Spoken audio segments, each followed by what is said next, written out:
Assalamualaikum warahmatullahi wabarakatuh. Saya atas nama Fitri Istiqomah, NPM 2012-10167, akan menjelaskan PPT tentang Pavlov Conditioning Classic, B.F. Skinner, dan Conditioning Operant, Albert Banduran, dan Teori Belajar Sosial. A. Pavlov dan Conditioning Classic. Salah satu teori belajar yang menghubungkan antara stimulus dan respon adalah teori conditioning yang dikenalkan oleh Ivan Petrovich Pavlov tahun 1849 sampai 1936. Seorang behavioristik terkenal dengan teori pengkondisian asosiatif stimulus respon. Pavlov lulus sebagai sarjana kedokteran dengan bidang dasar fisiologi. Ivan Pavlov meraih penghargaan Nobel pada bidang psikologi or medicine tahun 1904. Karyanya mengenai pengkondisian sangat mempengaruhi psikologi behavioristik di Amerika. Secara garis besar, teori belajar menurut Ivan Pavlov adalah: yang pertama, law of respondent conditioning, yakni hukum pembiasan yang dituntut. Jika dua macam stimulus dihadirkan secara simultan, yang salah satunya berfungsi sebagai reinforcer, maka refleks dan stimulus lainnya akan meningkat. Yang kedua, law of respondent extension, yakni hukum pemusnahan yang dituntut. Jika refleks yang sudah diperkuat melalui respondent conditioning itu didatangkan kembali tanpa menghadirkan reinforcer, maka kekuatannya akan menurun. 3. Iradiasi dan konsentrasi. Pavlov menggunakan istilah analyzer untuk mendeskripsikan jalur dari satu reseptor indrawi ke area otak tertentu. Suatu analyzer terdiri dari reseptor indrawi yang diproyeksikan ke beberapa area otak dan menimbulkan eksitasi di area itu. Pada awalnya terjadi iradiasi eksitasi. Dengan kata lain, eksitasi ini akan meluber ke area otak lain di dekatnya, dan ini yang dipakai Pavlov untuk menjelaskan generalisasi. Pavlov juga menemukan bahwa konsentrasi adalah sebuah proses yang berlawanan dengan iradiasi, mengatur eksitasi dan hambatan. Dia menegaskan bahwa dalam situasi tertentu, baik itu eksitasi maupun hambatan, dikonsentrasikan pada area spesifik di otak. Proses konsentrasi ini dipakai untuk menjelaskan diskriminasi. Kelebihan dan kelemahan classical conditioning. Adapun kelebihan dan kekurangan conditioning klasik adalah: A. Kelebihan. Cocok diterapkan untuk pembelajaran yang menghendaki penguasaan keterampilan dengan latihan, karena dalam teori ini menghadirkan stimulus yang dikondisikan untuk merubah tingkat laku belajar. 2. Memudahkan pendidik dalam mengontrol pembelajaran, sebab individu tidak menyadari bahwa dia dikendalikan oleh stimulus yang berasal dari luar dirinya. B. Kelemahan.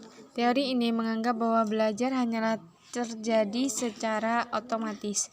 Ketika diberi stimulus yang sudah ditentukan, pembelajar langsung memberikan respon. Keaktifan pembelajar dan kehendak pribadi tidak dihiraukan. Yang kedua, teori ini juga terlalu menonjolkan peranan latihan atau kebiasaan, padahal individu tidak semata-mata tergantung dari pengaruh luar, yang menyebabkan individu cenderung pasif karena akan tergantung pada stimulus yang diberikan. Yang ketiga, teori conditioning memang tepat kalau kita hubungkan dengan kehidupan binatang. Dalam teori ini, proses belajar manusia dianalogikan dengan perilaku hewan sulit diterima, mengingat perbedaan karakter fisik dan psikis yang berbeda antara keduanya, karena manusia memiliki kemampuan yang lebih untuk mendapatkan informasi. Oleh karena itu, teori ini hanya dapat diterima dalam hal-hal belajar tertentu saja. Umpamanya, dalam belajar yang mengenai skill, keterampilan tertentu dengan mengenai pembiasaan pada anak-anak kecil. Aplikasi teori belajar sosial terhadap pembelajaran. Bandura percaya bahwa segala sesuatu yang dapat dipelajari melalui pengalaman langsung juga bisa dipelajari secara tidak langsung melalui observasi. Bandura juga percaya bahwa model akan sangat efektif apabila dilihat sebagai seseorang yang memiliki kehormatan, kompetensi, status tinggi, dan kekuasaan. Dan dalam hal ini, sebagian besar guru memiliki kriteria tersebut sehingga dapat menjadi model yang berpengaruh besar. Yang pertama, guru dapat menjadi model untuk suatu keahlian, strategi pemecahan masalah, dan kreativitas. Guru juga dapat menjadi model tindakan yang akan diinternalisasi siswa dan karenanya menjadi standar evaluasi diri. Dalam proses pembelajaran menurut teori sosial Albert Bandura, seorang guru harus dapat menghadirkan model yang baik. Model yang baik harus dapat mempunyai pengaruh yang kuat terhadap pembelajaran sehingga dapat memberi perhatian kepada si pembelajar. Model di sini tidak harus dari guru, namun tergantung apa yang akan diajarkan.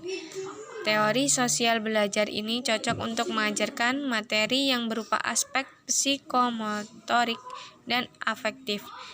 Karena pembelajar langsung dapat memperhatikan, mengingat, dan meniru dari model yang dihadirkan. Mungkin dari materi saya tersebut dapat diambil kesimpulannya. 1.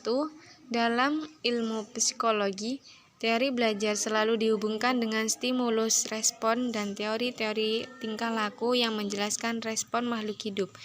Dihubungkan dengan stimulus yang didapat dalam lingkungannya. Proses yang menunjukkan hubungan yang terus-menerus antara respon yang muncul serta rangsangnya yang diberikan dinamakan proses belajar. 2. Salah satu teori belajar yang menghubungkan antara stimulus dan respon adalah teori conditioning yang dikenalkan oleh Ivan Petrovich Pavlov tahun 1849 sampai 1936, seorang behavioristik terkenal dengan teori pengkondisian asosiatif stimulus respon. Pavlov lulus sebagai sarjana kedokteran dengan bidang dasar fisiologi. Ivan Pavlov meraih penghargaan Nobel yang pada bidang psikologi or medicine tahun 1904. Karyanya mengenai pengkondisian sangat mempengaruhi psikologi behavioristik di Amerika.